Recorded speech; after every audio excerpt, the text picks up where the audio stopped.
আরাধনা সাংস্কৃতিক সংস্থা ও ত্রিপুরা তথ্য সংস্কৃতি দফতরের যৌথ উদ্যোগে ২রা জানুয়ারি থেকে বড়গোলে আয়োজিত হবে ২৮তম মেলা ও প্রদর্শনী অনুষ্ঠান।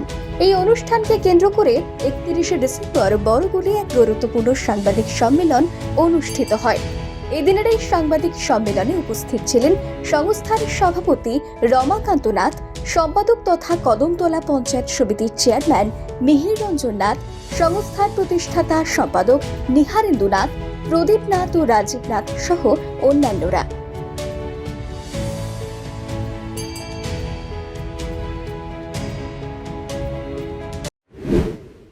আরাধনা সাংস্কৃতিক সংস্থা এবং তথ্য সংস্কৃতি দপ্তরের যৌথ উদ্যোগে ২৮তম সাংস্কৃতিক মেলা এবং প্রদর্শনী করতে যাচ্ছি আগামী ২রা জানুয়ারি থেকে 5 দিনের।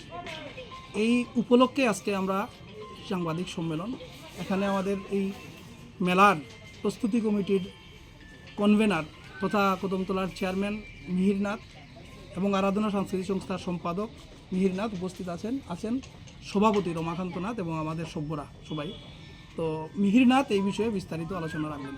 এবং আপনাদের মাধ্যমে যারা অগণিত দর্শক শ্রোতারা দেখছেন তাদেরকে ইংরেজি নববর্ষের আন্তরিক প্রীতি শুভেচ্ছা জ্ঞাপন করছি অগ্রিম।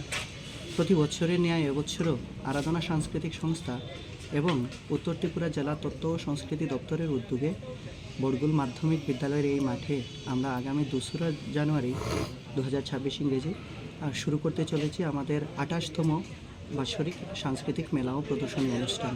তো সেই ২৮তম সাংস্কৃতিক মেলা ও প্রদর্শনী অনুষ্ঠানের শুভ উদ্বোধন আগামী ২রা জানুয়ারি বিকাল ৩ ঘটিকায় শুরু হতে চলছে। এই মঞ্চে বর্ণাঢ্য সাংস্কৃতিক অনুষ্ঠানের মধ্য দিয়ে যার উদ্বোধন করবেন আমাদের প্রত্যেকের যিনি মার্গদর্শক তথা ত্রিপুরা রাজ্যের যুব বিষয়ক ক্রীড়া মন্ত্রণালয়ের মাননীয় মন্ত্রী শ্রদ্ধেয় টিঙ্কু রায় মহোদয়, এবং এই অনুষ্ঠানে উপস্থিত থাকবেন, বিশেষ অতিথিতে উপস্থিত থাকবেন আমাদের ত্রিপুরা পবিত্র বিধানসভার মাননীয় সদস্য শ্রদ্ধেয় যাদবলাল নাথ মহোদয়, উপস্থিত থাকবেন শ্রদ্ধেয় বিনয়ভূষণ দাস মহোদয়, ত্রিপুরা বিধানসভার মাননীয় সদস্য। এছাড়াও আমাদের উত্তর ত্রিপুরা জেলা পরিষদের মাননীয় সভাধিপতি শ্রদ্ধা অপর্ণা নাথ মহোদয়া। ওনাদের উপস্থিতিতে বর্ণাঢ্য সাংস্কৃতিক অনুষ্ঠানের মাধ্যমে আমাদের এবছরের এই মেলার শুভ উদ্বোধন হতে চলছে। তো আমরা আপামর আপনাদের মাধ্যমে আপামর জনসাধারণ উত্তর ত্রিপুরাবাসীর কাছে এই বার্তাটা পৌঁছে দিতে চাই যে বিগত ২৭ বছর থেকে ২৮ বছরে পা দিয়েছি আমরা আমাদের যে লোকজ সংস্কৃতি বাঁচানোর যে আন্দোলন, সেই আন্দোলনে আমরা ব্রতী হয়েছি ১৯৯৪ সালে। সেই ১৯৯৪ সালে থেকে এখন পর্যন্ত প্রতিটা বছর আমরা লড়ে আসছি অপসংস্কৃতির বিরুদ্ধে এবং সংস্কৃতির জাগরণে।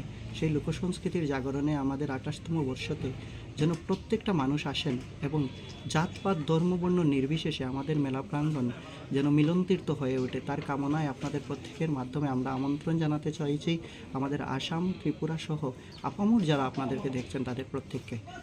আসলে কি আমাদের নিত্য নতুন যে ভাবনা সেগুলোর মধ্যে মূলত আমাদের যারা নিপুণ শিল্পীরা আছেন ওনাদের কর্মদক্ষতাই মাঠের মধ্যে ফুটে ওঠে। পাশাপাশি আমাদের যে লালন করা, যে সংস্কৃতিকে লালন করা, সেটা সেই আমাদের লোকজ সংস্কৃতিটাকেই আমরা এই অনুষ্ঠান পরিবেশনে সেগুলোই আমরা এখানে দেখাই। আরাধনা সাংস্কৃতিক সংস্থা তার ইতিহাসে এখানের মধ্যে যাত্রাপালা, বিলুপ্তপ্রায় যে লোকজ সংস্কৃতি, গাজন, গড়িয়া, লালন, এগুলিতেই মূলত এখানে সাংস্কৃতিক এই অনুষ্ঠান হয়ে থাকে। সেই নিরিখে এবছরও এই একই স্টাইলে অনুষ্ঠানগুলি হচ্ছে, কিন্তু তার পাশাপাশি যে যুবপিঢ়ি, নতুন যারা যুবপিঢ়ি তাদেরকেও আনন্দ দেওয়ার লক্ষ্যে আমরা আমাদের সেই পুরনো দিনের গানগুলোকে ব্যান্ড আঙ্গিকে উত্তর পূর্ব ভারতের সবচেয়ে সুনামধন্য যে একটা টিম আছে বাউল ব্যান্ড টিম মেদলি বাঙালি, ওনাদের অনুষ্ঠান পরিবেশন করবেন আমাদের আগামী 5 তারিখে। এবং প্রথম দিনের উদ্বোধনী অনুষ্ঠানে এই শুভ উদ্বোধনী লগ্নে উপস্থিত থাকবেন সুদূর জি বাংলার এই প্রখ্যাত শিল্পী প্রাক্তন, যিনি আমাদের এই মাঠে আরও এসে গেছেন, শ্রদ্ধেয় অনির্বাণ ভট্টাচার্য। ওনার নৃত্যশিল্পীরা ওনার আগরতলা থেকে এখানে এসে বর্ণাঢ্য উদ্বোধনী অনুষ্ঠানে থাকবেন। তার পাশাপাশি আমাদের এখানে 2 নম্বর দিনের অনুষ্ঠানে থাকছে বাউল মেলা। বাউল মেলাতে রাজ্যের সুনামধন্য বাউলরা এখানে এসে অনুষ্ঠান পরিবেশন করবেন। তৃতীয় দিনের অনুষ্ঠানে থাকছে এই কলকাতা এবং ত্রিপুরাতে যারা তাদের নাটক পরিবেশন করেছেন ওনাদের পরিবেশনা এখানে নাটক থাকবে। এবং চতুর্থ দিনে থাকছে আমাদের এখানে এই কবি সাহিত্যিকদের আসর, যেখানে আমাদের যে সংস্কৃতি সেই সংস্কৃতি বিষয়ক আলোচনা হবে। এখানে 5টি বিষয়ের উপর আলোচনার জন্য সুবক্তারা আসবেন, ওনারা আলোচনা রাখবেন এবং পরিশেষে শুধু অন্তিম দিনে থাকছে আমাদের বর্ণাঢ্য সাংস্কৃতিক অনুষ্ঠান, যেখানের মধ্যে থাকছে এই আগরতলার বিখ্যাত, এই রাজ্যের বিখ্যাত সুনামধন্য শিল্পীরা, ওনারা এখানে বাউল সঙ্গীত এবং লোকসঙ্গীতের আসর থাকবে। আর সবচেয়ে গর্বের সঙ্গে বলছি যে এবছরের আমাদের যে থিমটা আমরা দিয়েছি সেটা আপনারা প্রত্যেকেই জানেন যে আমাদের আপামর আমটিলা বড়গুল এলাকায় একটা মন্দির আছে, যেখানে এই ত্রিপুরার সবচেয়ে বড় হয়তো শিব ঠাকুর এবং হর পার্বতীর মন্দির আছে। সেখানেতে সেই যে একটা এঁটেল মাটি দিয়ে তৈরি শিল্পীর নিপুণ কলা, সেটা আমরা এবছর আমাদের ইশিকা ম্যাগাজিনে আমরা প্রকাশ করতে চলেছি এবং সেই নিরিখেই আমাদের এবছরের মেলার মেমেন্টোগুলিও সেইভাবে সাজানো হয়েছে। এবং এই যে আপনারা স্টেজটা দেখছেন কিংবা মেলার মাঠটা দেখছেন, একই আঙ্গিকে সাজানো হয়েছে যেন আমাদের লোকজ সংস্কৃতিটা ফুটে ওঠে। এই প্রদর্শনীমূলক অনুষ্ঠানগুলির মধ্যে যতগুলো অনুষ্ঠান পরিবেশন হবে সেখানের মধ্যেই আমাদের পুরাতন যে ঐতিহ্য, বৈভব যে ঐতিহ্য এবং কৃষ্টি, সেটা ফুটে উঠবে।